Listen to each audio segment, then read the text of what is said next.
c'est des Geje Kondu. C'est des habitations informelles qui sont construites sans permis.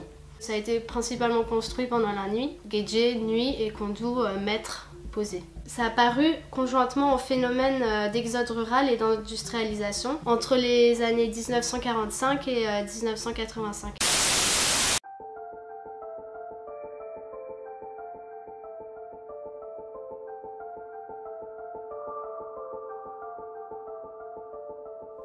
Bonjour à tous. Aimez-vous la science-fiction?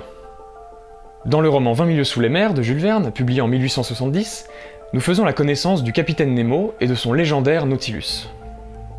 Ce sous-marin guerrier, construit pour détruire les frégates coloniales, dispose d'intérieurs dignes des plus grandes suites luxueuses. Des appartements confortables, des cuisines, une bibliothèque, un orgue, ainsi qu'un système de contrôle des différents dispositifs qui permettent de s'adapter aux besoins de ses habitants.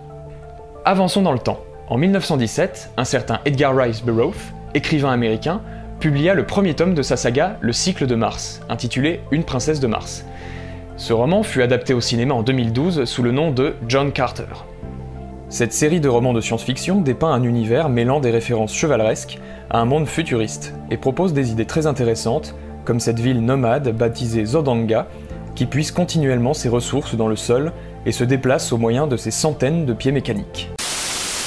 Bonjour à tous, aujourd'hui au menu Bellastock et ses architectures en terre.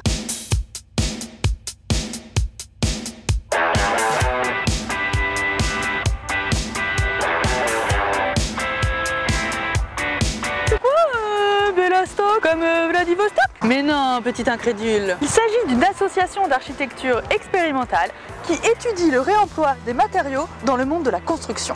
Il propose donc des alternatives innovantes et écologiques par rapport à ce que l'on a l'habitude de faire. Parfois de mauvaises habitudes. Alors après avoir abordé l'occupation des lieux avant le démarrage d'un chantier, il est temps d'aborder la suite, non? Le réemploi sur le chantier. Neuf ou réhabilitation, démolition préalable ou terrain nu, il y a toujours quelque chose à récupérer et donc à réutiliser dès le premier coup de pioche.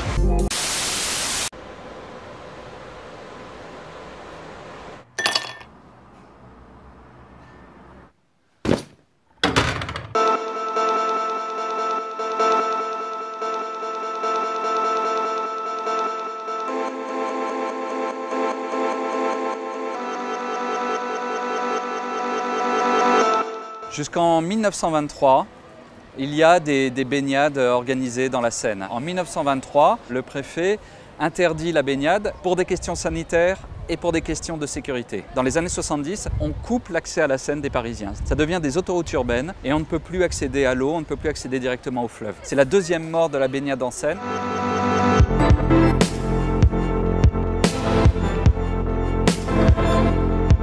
Je pense qu'il y a vraiment des évolutions, des changements sociétaux qui sont opérés. Aujourd'hui, les gens ont envie de se baigner, je dirais, de façon plus naturelle. La Marne a été interdite à la baignade en 70. Donc il y a des tas de gens qui ont aujourd'hui plus de 60 ans qui ont appris à nager dans la rivière. Pour des gens plus jeunes, c'est de se dire qu'il y a du loisir, il y a de la détente, il y a de l'évasion. La ville devient vivable.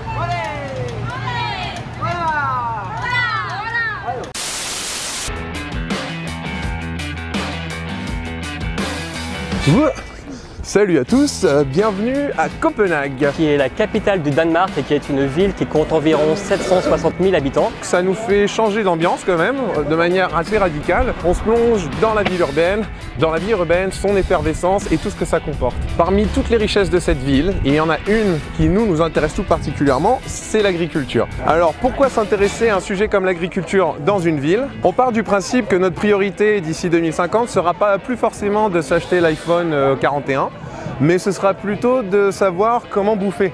Il faut savoir que d'ici 2050, nous serons à peu près 9 milliards de personnes sur la Terre, dont 70 à 80% d'entre nous seront citadins. On sait que le monde rural est en déclin et que nous autres citadins, on est plutôt à l'ouest quand il s'agit de savoir d'où provient ce qu'on met dans notre assiette. Et quel est l'impact carbonique et l'impact et les dégâts environnementaux de la nourriture? Alors nous, on a décidé de s'intéresser à pas mal de projets qui existent à Copenhague et qui sont soutenus par la municipalité de cette ville. Il faut savoir qu'à Copenhague, il y a énormément de fermes urbaines. Donc durant ces quelques jours, on va aller à la rencontre des communautés et des personnes qui ont développé des lieux pour faire pousser la nourriture en ville et reconnecter les citadins avec la provenance de la nourriture et tout le processus derrière tout ça. Et qui ont tous plus ou moins conscience de la nécessité pour nous de ramener les forêts et l'agriculture dans les villes. Les villes fantômes, on en connaît plein dans la pop culture. Il y en a dans les westerns, il y en a dans le cinéma post-apocalyptique, il y en a dans la science-fiction. Le truc qu'on ignore un peu souvent, c'est qu'il y en a tout autant dans la vie réelle, et qu'en fait, ces villes fantômes qui existent en réalité, eh ben, elles nous permettent de raconter beaucoup de choses sur l'urbain. Les villes fantômes, c'est pas juste un sujet fun, c'est un sujet hyper important pour nous les urbanistes, parce que ça permet de comprendre les villes du passé, les villes du présent, et puis surtout, les villes du futur.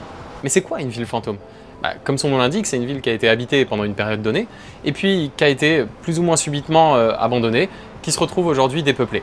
Par abus de langage, on va mettre dans la définition des villes fantômes les villages, les hameaux, ou même des villes qui sont sous-habitées, qui sont peuplées, mais pas totalement. Bref, si on résume, la ville fantôme, c'est une ville morte, et la question c'est de savoir pourquoi elle est morte. Bonjour, bonsoir à tous, on se retrouve aujourd'hui pour un nouvel épisode de DAB sur la chaîne Avec l'architecture ludique. Et aujourd'hui nous allons parler de Zootopie, ou Zootopia dans son nom original.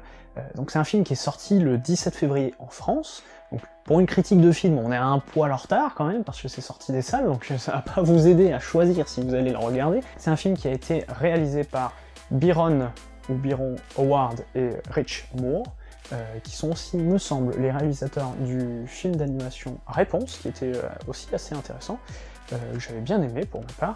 Mais aujourd'hui, on va parler du sujet spécial de Zootopie.